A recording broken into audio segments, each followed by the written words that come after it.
शिक्षा चिकित्सा भरपूर रोजगार है, उज्जवल भविष्य का यही तो मूल आधार है। विकास हो रहा है, उत्थान हो रहा है, प्रगति का द्वार खुला है, दशा दिशा भी बदल रहा है। विकास की नई गाथा लिख रहा है झारखंड, हमारा झारखंड, उभरता झारखंड, हमारा झारखंड, उभरता झारखंड।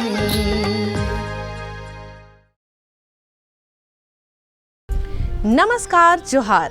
उभरता झारखंड कार्यक्रम में आप सभी का स्वागत है। मैं हूं नमिता। आज के अंक में हम आपको लिए चलेंगे ज्ञान के उस मंदिर में जहां हम दिखाएंगे कि कैसे बच्चों का हो रहा है सर्वांगीण विकास। हम आपको लिए चल रहे हैं सीएम एक्सीलेंस विद्यालय। जैसा नाम वैसा काम। यहाँ बच्चों को न सिर्फ किताबी ज्ञान मिल रहा है बल्कि उनका हो रहा है सर्वांगीण विकास। हम सभी को पता है कि सर्वांगीण विकास का मतलब ही है शारीरिक, मानसिक, सामाजिक, भावनात्मक और आध्यात्मिक विकास का होना। तो चलिए बिना देर किए हम देखते हैं कि आखिर यहाँ विद्यालय में कैसे बच्चों का सर्वांगीण विकास हो रहा है, बच्चों को किन किन तरह के ज्ञान दिए जा रहे हैं और बच्चे अपने जीवन में कैसे आगे बढ़ रहे हैं। हम आए हुए हैं कांके ब्लॉक के सीएम एक्सीलेंस स्कूल में और यहाँ पे बच्चों पे सिर्फ पढ़ाई पे ध्यान नहीं दिया जाता बल्कि उनके खेल कूद पे भी यहाँ के टीचर जो हैं काफ़ी मेहनत करते हैं, जिसका परिणाम है कि बच्चों का चहुमुखी विकास हो रहा है। न सिर्फ पढ़ाई में इन्होंने अभी रिजल्ट जो आया है उसमें अच्छा प्रदर्शन किया है, साथ ही साथ खेल में भी कई पुरस्कार इन्होंने जीते हैं और कई मुकाम हासिल किए हैं। बच्चों के बीच जो मेहनत का सफरनामा है शिक्षकों के द्वारा किया जाता है और इसके लिए प्रधानाचार्य का विशेष योगदान रहता है, क्योंकि घर का अगर मुखिया सही रहेगा तो घर के परिवार सही कार्य करेंगे। शिक्षकों की बहुलता यहाँ के लिए खास है और रांची जिला की अगर हम बात करें तो सीएम एक्सीलेंस स्कूल में इसका नाम अव्वल श्रेणी में आता है। झारखंड राज्य के सरकारी स्कूल अब शिक्षा के क्षेत्र में निरंतर प्रगति कर रहे हैं। रांची जिले के कांके में स्थित सीएम एक्सीलेंस स्कूल इसका जीता जागता उदाहरण है। इस स्कूल में गुणवत्तापूर्ण शिक्षा के अलावा बच्चों के सर्वांगीण विकास पर भी बल दिया जाता है। इस स्कूल में परंपरागत शिक्षा के साथ साथ तकनीकी शिक्षा, खेलकूद, पेंटिंग, क्राफ्ट तथा नृत्य संगीत पर भी विशेष ध्यान दिया जाता है। यही वजह है कि इस विद्यालय के बच्चों ने इस वर्ष 10वीं और 12वीं की परीक्षा में संतोषजनक प्रदर्शन किया है और खेल कूद की दुनिया में भी अपनी विजय का परचम लहराया है। हमारे यहाँ CMSOE कांके में जो है 400 बच्चे हैं जो है और इसमें 6 to 12th क्लास चलती है जो है। यह सरकार की बहुत ही महत्वाकांक्षी योजना के अंतर्गत है यह विद्यालय जो है, जिसमें साइंस, आर्ट्स, कॉमर्स तीनों स्ट्रीम में बच्चे जो है वो पढ़ते हैं जो है। और इस बार प्रथम बार जो है इस CMSOE कांके में जो है हमारे बच्चे जो है CBSE बोर्ड की परीक्षा दिया जो है 10th और 12th का जो है, जिसका परिणाम बहुत ही बेहतर रहा और यह परिणाम हमें देख करके अत्यंत हर्ष हुआ जो है। यह परिणाम बच्चों के मेहनत और शिक्षकों के निस्वार्थ सेवा और अभिभावकों के सहयोग का प्रतिफल रहा जो है। इसलिए मैं उन सभी बच्चों को जो है बधाई देता हूं और उनके उज्जवल भविष्य की कामना करता हूं। जब आपकी टीम पूरी मेहनत करती है तभी बेहतर परिणाम जो है आते हैं जो है। तो हम लोग जो है एक टीम वर्क के तहत जो है कर रहे हैं, क्योंकि school is a like family. इसमें बहुत सारे लोग हैं जो है और सबके सहयोग से ही यह रिजल्ट जो है निकलता है। तो हमारा ये कहना रहता है कि अगर आप क्लास में जा रहे हैं जो है तो आप पहले जो है जो चीज़ आपको पढ़ाना है उसको एक बार आप अच्छे से जो है क्लास में जाने से पहले आप उसका रीडिंग कर लें जो है, अच्छे से तैयार करके तब आप क्लास के लिए जाएं जो है, तो आप अपना बेहतर दे सकेंगे जो है। और रेगुलरिटी जो है बहुत मस्ट है। टाइम पर हम लोग बिल्कुल पंक्चुअल हैं। 7 AM के बाद जो है हमारे यहाँ जो है गेट बंद हो जाता है, उसके बाद हम नहीं वो करते हैं जो है, विशेष परिस्थिति में ही भले, नहीं तो हम लोग जो है 7 to 12 जो है बच्चों को जो है अंदर रखते हैं। गार्ड हमारे यहाँ जो है वो गेट को वो कर देते हैं जो है। First of all, I would like to thank my principal, my class teacher Prabhat sir, and also all the teachers who have supported me and give their precious time for this result. Thank you all of the sir.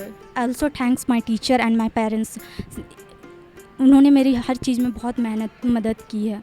मेरे sir Panchanand रोय sir ने काफ़ी ध्यान दिया है, मुझे बहुत अच्छे से पढ़ाया है, जिसकी सफलता के कारण मैं इतने अच्छे रैंक ला चुकी हूँ, इतना अच्छा परसेंटेज है मेरा। तो ये आपने देखा कि बच्चों के बीच में जो मेहनत का सफ़रनामा है ये शिक्षकों के बिना असंभव है, और कहा जाता है कि बिना गुरु के ज्ञान नहीं, ये चरितार्थ हो रहा है।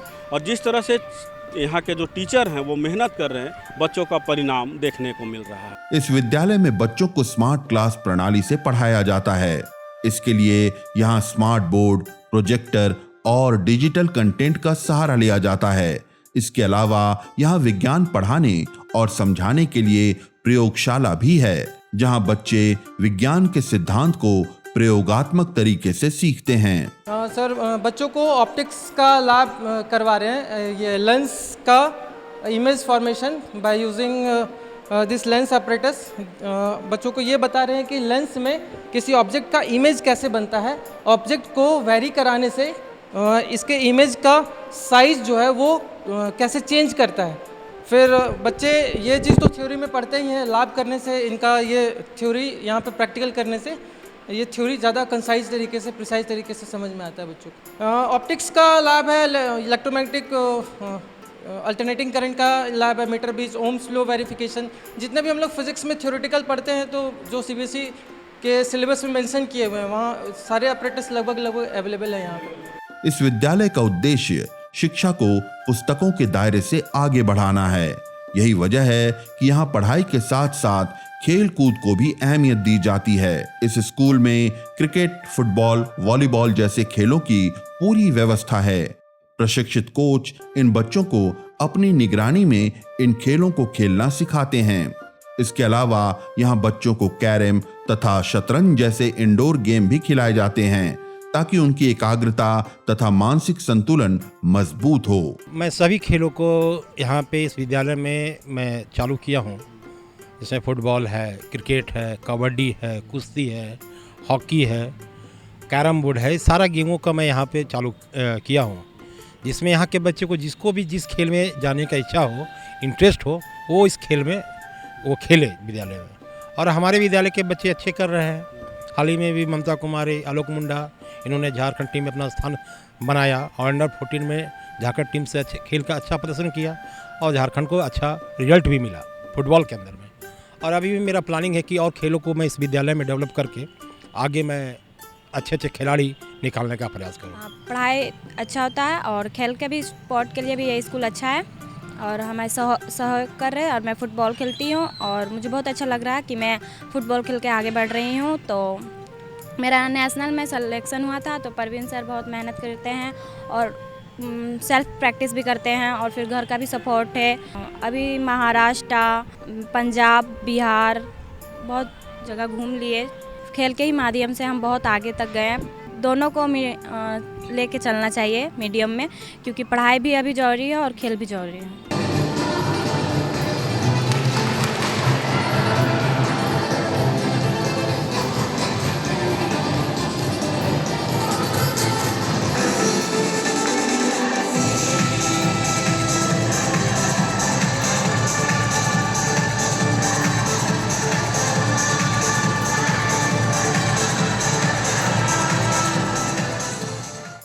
इस स्कूल में शिक्षा और खेल के अलावा बच्चों की रचनात्मकता को भी भरपूर अवसर दिए जाते हैं। यहाँ नृत्य, संगीत, क्राफ्ट और आर्ट की कक्षाएं बच्चों की कलात्मक क्षमता में निखार लाती है। इसके अलावा इस विद्यालय में हर वर्ष समर कैंप भी आयोजित किया जाता है, जिससे बच्चे खेल खेल में गंभीर बातों को सीखते हैं। इस कैंप में बच्चों के द्वारा किए गए क्रियाकलापों से न सिर्फ उनका भावनात्मक विकास होता है, बल्कि शारीरिक और मानसिक विकास भी होता है। ये बच्चों के सर्वांगीण विकास के लिए खेल, आर्ट, क्राफ्ट और जो अन्य करिकुलर एक्टिविटीज़ हैं, इनका बहुत बड़ा योगदान है बच्चों के डेवलपमेंट के लिए। बिकॉज़ सिर्फ पढ़ाई ही ज़रूरी नहीं है, खेल से जो है बच्चों का जो है भावनात्मक मानसिक विकास होता है, शारीरिक विकास होता है। और पहली बार जो हमारे झारखंड सरकार की तरफ से ये समर कैंप 2025 का आयोजन सारे स्कूलों में हो रहा है, ये बहुत ही अच्छा प्रयास है और बच्चे इसमें बढ़ चढ़कर हिस्सा ले रहे हैं। डेली इसमें अलग अलग एक्टिविटीज़ है। जैसे 13 मई से 16 मई तक जो ये चलने वाला प्रोग्राम है, इसमें बच्चे इंडोर एक्टिविटीज़, क्राफ्ट है, चेस है, कैरम बोर्ड है, जुम्बा डांस है, ये सब का मज़ा ले रहे हैं, एंजॉय कर रहे हैं पूरे दिल से और साथ ही साथ पढ़ाई भी चल रही है इनकी। माई खेल passport, game, dance, craft, painting, खेल ज़रूरी है क्योंकि उससे माइंड फ्रेश रहता है। और हम लोग खेल रहे हैं पासिंग द बॉल, जिसके पास बॉल गया अगर छूट गया तो आके यहाँ एक्टिंग करना होता है या गाना गाना होता है और कुछ भी कर सकता है अपना जो होता है। समर कैंप आने वाला है इसलिए हम लोग कर रहे हैं और जब टाइम मिलता है मैम लोग करवा देते हैं। पढ़ाई के साथ खेलना बहुत ज़रूरी है, काहे कि मानसिक के साथ शारीरिक विकास भी होना चाहिए और खेल हमारे लिए बहुत ज़रूरी है। अभी इंटरनेशनल जो खेल रहे हैं वो लोग हम लोग को बोलते हैं कि गेम हम लोग को बहुत ज़रूरी है, ताकि तुम लोग पढ़ाई में अगर कुछ नहीं कर पाओ तो खेल से तुम लोग आगे बढ़ सकते हो। इस स्कूल में पढ़ाई की मूलभूत सुविधा के साथ साथ खेल कूद और अन्य क्रियाकलापों की दी गई सुविधा ने इस स्कूल को आज अन्य स्कूलों से अलग बना दिया है। इस स्कूल द्वारा अपनाए गए समग्र दृष्टिकोण की वजह से यहाँ के बच्चों का प्रदर्शन हर क्षेत्र में संतोषजनक नजर आता है। यही वजह है कि आज के अभिभावक इस स्कूल में अपने बच्चों के दाखिले के लिए हर संभव कोशिश करते हैं। जी, पहली बार हमारे ज़िले में 5 सीएम स्कूल ऑफ एक्सीलेंस संचालित हैं, जिसमें बच्चे अपीयर हुए और कल रिजल्ट जारी हुआ है सीबीएसई के द्वारा। तो उसमें 10th एंड 12th क्लास का रिजल्ट आया और रिजल्ट सेटिस्फैक्ट्री है। कुछ स्ट्रीम में तो बच्चे 100% तक पास हुए हैं, कॉमर्स में 1-2 स्कूल में, और मैट्रिकुलेशन का रिजल्ट भी काफ़ी अच्छा है। इसमें 77.8% ओवरऑल रिजल्ट रहा है और जबकि सबसे हाईएस्ट जहां मैं बैठा हूं CM school of excellence girls Bariatu, यहां का 87.5% मैट्रिक में बच्चे पास किए हैं। एंड नेक्स्ट ईयर हम लोग यूँ समझते हैं कि चूँकि पहली बार बच्चे बैठ रहे थे, नर्वसनेस का थोड़ा सा इशू था एंड हम लोग को भी लगता था कि बच्चा कैसा परफॉर्म करेगा, बट एक्सपेक्टेशन से ज़्यादा अच्छे बच्चे परफॉर्म किए हैं। एंड आई होप कि हमारे 5 स्कूल्स जिसमें ASTVS CM school of excellence, जिसको कॉमनली जिला स्कूल बोलते हैं, CM school of excellence girls Bariatu, फिर उसके बाद कांके में है, फिर एक कस्तूरबा गांधी बालिका विद्यालय भी जो है वो नामकुम का CMSOE है, और एक जगह नागपुर में TVS CMSOE। तो ये 5 जगह में हम लोग नेक्स्ट ईयर, चूँकि हमको सक्सेस मिला है अच्छा, तो हमको पता चल गया है कि क्या डूज करना है, डोंट्स हम अवॉइड करेंगे एंड बच्चे 100% रिजल्ट देंगे। तो जो आम लोगों के बीच में है इस तरीके का कि CBSE बोर्ड में पढ़ाना है, एंड चूँकि प्राइवेट स्कूल काफ़ी हेफ्टी फ़ी चार्ज करते हैं, उनका नाना प्रकार का अलग तरीके से भी फीस वगैरह होता है, तो ऐसा स्थिति में गार्जियन के बीच में एक मैसेज जाएगा कि नहीं, सीएम स्कूल ऑफ एक्सीलेंस में भी बच्चे बेहतर कर सकते हैं और हमारा जो है ना कैपेसिटी फुल होगा। और हमारे यहाँ जो 124 विद्यालय में एक मेरा सीएम स्कूल है, जो विभाग ने चुना है, सीएम स्कूल को बनाया है, उसका जो भौतिक संसाधन और या किसी भी तरीके से देखा जाए तो बहुत ही अच्छा, यानी कि जो बच्चे अगर बड़े बड़े स्कूलों में जाना चाहेंगे तो वो लोग का एडमिशन नहीं होगा, लेकिन जो विभाग ने खोला है सरकार के सौजन्य से, तो वो स्कूल में हर तरह के, हर गांव के बच्चे भी एक अच्छे स्कूल में पढ़ सकते हैं। उसका ये एक बहुत बड़ा जीता जागता एक उदाहरण है, जो हमारा एक मॉडल स्कूल SOE बना हुआ है, तो जो हमारे प्रखंड के लिए एक नाम भी कमा रहा है और हर एक उपलब्धि में बहुत आगे है। रांची के कांके में स्थित सीएम एक्सेलेंस स्कूल बच्चों में शिक्षा का दीपक तो जला ही रहा है, साथ ही साथ बच्चों के सर्वांगीण विकास के लिए उन्हें मंच भी प्रदान कर रहा है। यहाँ की स्मार्ट शिक्षा, खेलकूद तथा अनुशासन ने इस स्कूल को राज्य के उत्कृष्ट स्कूलों की श्रेणी में ला खड़ा किया है, जो बच्चों के भविष्य को उज्जवल बनाने की दिशा में कार्य कर रहा है। अब हम चलते हैं अगली कड़ी की ओर, जहां हम आपको दिखाएंगे कि कैसे पगड़ी जो है वो जीवन उपार्जन का साधन बन गया है। अभी आप हर विवाह में देखते होंगे कि सभी कोई पगड़ी पहनते हैं और ये फैशन में है, चाहे वो लड़के पार्टी हो या लड़की पार्टी। तो आइए हम देखते हैं कि महिलाओं का यह समूह कैसे इस क्षेत्र में आगे बढ़ा है और इस कार्य को करने के लिए इन्हें कैसे प्रोत्साहन मिली, और जब ये कार्य इन्होंने शुरू कर दिया तो कैसे इन्हें सफलता मिल रही है। झारखंड राज्य के रांची जिले के बूटी मोड़ निवासी प्रोफेसर सरिता वर्मा एक ऐसी महिला हैं जिन्होंने अपने आत्मसम्मान और आत्मनिर्भरता के लिए हुनर का हाथ थामा है। ये अपनी जीविका उपार्जन के लिए नए रास्ते गढ़कर लोगों के लिए प्रेरणा बन गई हैं। ये आज पगड़ी बनाकर अपनी जीविका चला रही हैं, साथ ही साथ समाज को ये संदेश दे रही हैं कि आज के दौर में सम्मानजनक जीवन के लिए आत्मनिर्भर होना कितना जरूरी है। पगड़ी के इस व्यवसाय को शुरू करने के पहले वो पर्ल का काम करती थीं, लेकिन जब इस कार्य में इन्हें बाधा आई तब इन्होंने आरगंडी के कपड़े का काम शुरू किया और अंततः पगड़ी के व्यवसाय में सफलता पाई। इन्होंने ना तो इसके लिए कहीं से प्रशिक्षण लिया और ना ही किसी की मदद ली। स्वयं के बल पर आज इन्होंने पगड़ी के इस व्यवसाय को खड़ा किया है। सर ये एक्चुअली हम लोग तो काम करते थे पहले पल्स का रेडी मटेरियल। हम लोग पहले जिंदल में हम रहते थे, सर मेरे हस्बैंड जॉब करते थे जिंदल में, तो वहाँ पर मैं रहती थी। तो उस समय लेडीज़ क्लब चलता था, उसमें अपना अपना एक्टिविटी कुछ दिखाना था, तो हम लोग अपना एक्टिविटी में भी अपना पल्स का कुछ बना के लेके गई। वहाँ की जो प्लांट हेड की वाइफ थी, मतलब क्लब की जो हेड मेंबर थी, तो उन्होंने देखा मेरा मटेरियल, उनको पसंद आया, तो बोले इसको तुम बनाओ, हम इसको बड़े लेवल पे तुम्हारा मार्केटिंग करते हैं। तो हमने 1-1.5 साल तक का इसको किया, मैडम मार्केटिंग की। मैडम फिर जब ओमान से चली आई तो ये मेरा थोड़ा सा डाउन हो गया। इसके बाद फिर हम लोग अरगंडी कपड़ा का माला होता है जो मेन आदिवासी लोगों को शादी ब्याह फंक्शन में यूज होता है, तो उसका काम किए। वो भी कुछ मतलब वो उसको हम लोग जॉब वर्क किए थे, अपना नहीं था। फिर पगड़ी भी हम लोग स्टार्टिंग में तो जॉब वर्क किए, फिर धीरे धीरे इसको हम अपना खुद का बना लिए। और इसको हमको कहीं ट्रेनिंग कोई नहीं दिया, हम इसको सारा अपने दिमाग से ही उपज है, मेरा अपने से ही बनाए हैं। सारा डाई काटना, कपड़ा काटना, क्या मेजरमेंट है, क्या सामान लगेगा, इसको खुद से ही हम पूरा मार्केटिंग में रिसर्च कर करके अपने से ही निकाले हैं। और हमको किसको कोई अवेलेबल नहीं कराया है, कहाँ से आएगा। करंट में तो अभी तक मेरे पास जो करंट में भी सारा जुड़ी हुई लेडीज़, कोई शादी में गया है, कोई कहीं है, किसी की मम्मी का एक्सपायर हो गई वैसे में, तो अभी करंट में तो 10-12 लोग हैं मेरे पास करंट में। और रनिंग में तो आज आप देख ही रहे हैं जितने लोग हैं।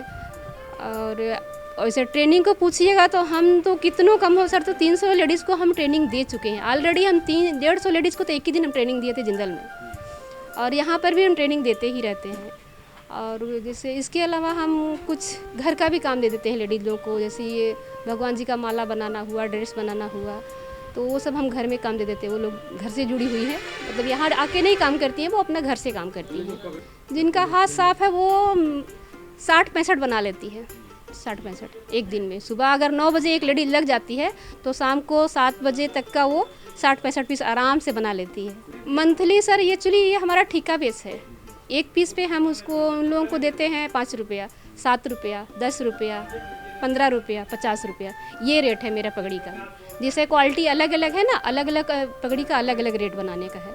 मिनिमम मेरा जो है अभी जो काम चल रहा है ये 5 रुपये का है, ये आप देख रहे हैं ये 10 रुपये का है, ये है 50 रुपये का है, और ये है 15 रुपये का है, और ये जैसे है ये 20 रुपये का है। अलग अलग जो पगड़ी है, हाँ जैसा पगड़ी मैन्युफैक्चर जैसा मेहनत है उनका, उसी अनुसार से उनको पैसा भी है। ये कि नहीं सारा का 5 रुपया नहीं है, वो तो बोले 5 रुपये से मेरा 50 रुपये तक का रेट है। नहीं सर, तो भार वाला काम तो नहीं है, बट है ये पेशेंस वाला काम है। पेशेंस जिसके पास है वो 8 घंटे 9 घंटे बैठ सकती है तो वो कर सकती है। भार तो इसमें बहुत ज़्यादा नहीं है, बट पेशेंस है। इनकम एक लेडीज अगर बराबर करेगी 30 दिन, 30 दिन भी नहीं करेगी, 28 दिन करती है तो उसको 8,000-9,000 आराम से आ जाएगा। नहीं कुछ लोग तो सर आके भी ले जाता है, और बाकी तो मैं सप्लाई यहाँ से वो लोग फ़ोन में कांटेक्ट करते हैं, इतना मैडम भेज दीजिए, तो मैं अपना गाड़ी से करके भेज देती हूँ। पैसा ऑनलाइन भी आ जाता है, कुछ कैश भी ला के दे जाते हैं, कुछ जाके हमको कलेक्ट भी करना पड़ता है। रिटेलर भी देते हैं, बट रिटेलर का 2 रुपया टाइट रहता है, क्योंकि अगर हम टाइट नहीं देंगे तो फिर हमसे होल सेलर नहीं लेगा, क्योंकि बोलेगा मैडम आप ही जब रिटेल होलसेल रेट में रिटेल में दीजिएगा तो हमसे कौन लेगा। इसमें सावधानी सर वही देखना है कि जैसे ये ग्लू जो है ना वो थोड़ा हीटिंग देता है, अगर वो ज़्यादा गिर गया तो हाथ में सड़ जाता है, जल जाता है, छाला पड़ जाता है, उसको सावधानी देखना होता है थोड़ा। और वो भी देखना होता है कि बहुत ज़्यादा ना गिरे, अगर ओवर गिर जाएगा तो नुकसान भी जाएगा और फिर कपड़ा को अगर दोबारा से रिमूव करना खोलना है तो खुलता नहीं है। तो सरकारी मतलब योजना आती है, हम PMKVY वाला ये जो फूडिंग वाला था उसका कोर्स किए थे, लेकिन हम उसमें सक्सेस नहीं हुए सर, क्योंकि उतना अच्छा मार्केटिंग भी नहीं था और जगह भी नहीं, हमको नहीं उसमें ठीक लगा सर। स्टार्टिंग में तो नहीं सपोर्ट मिलता है, ना घर का मिलता है ना बाहर का भी नहीं मिलता है। बहुत लोगों को रिक्वेस्ट करना पड़ता, आ जाओ सिखाते हैं, मतलब हमने तो सारा फ्री ऑफ कॉस्ट सिखाया है लोगों को ना। किसी को कोई कुछ बहाना देता है, कुछ बहाना देता है, लेकिन फिर भी सबको फोर्स करके लेके आके बनवाएं सिखाएं। फिर धीरे धीरे जब उनको भी इनकम होने लगा तो पहले बोलते मेरे हस्बैंड बोलेंगे, मेरे घर वाला बोलेगा, कोई देख लेगा। अभी भी आप सर किसी का फोटो लेना डालना चाहेंगे तो नहीं सामने आती हैं लेडीज, अभी भी लेडीज बहुत दबी मतलब अपने आप को अनसिक्योर रखती हैं। ये बताती हैं कि आज इनके इस व्यवसाय से 10 से 12 लोग जुड़े हुए हैं और इसकी आमदनी से अपनी गृहस्थी चला रहे हैं। इन्होंने अब तक 300 महिलाओं को पगड़ी बनाने का प्रशिक्षण दिया है। ये महिलाएं इनके यहाँ पगड़ी बनाकर 8 से 9 हजार रुपए प्रति माह कमा लेती हैं।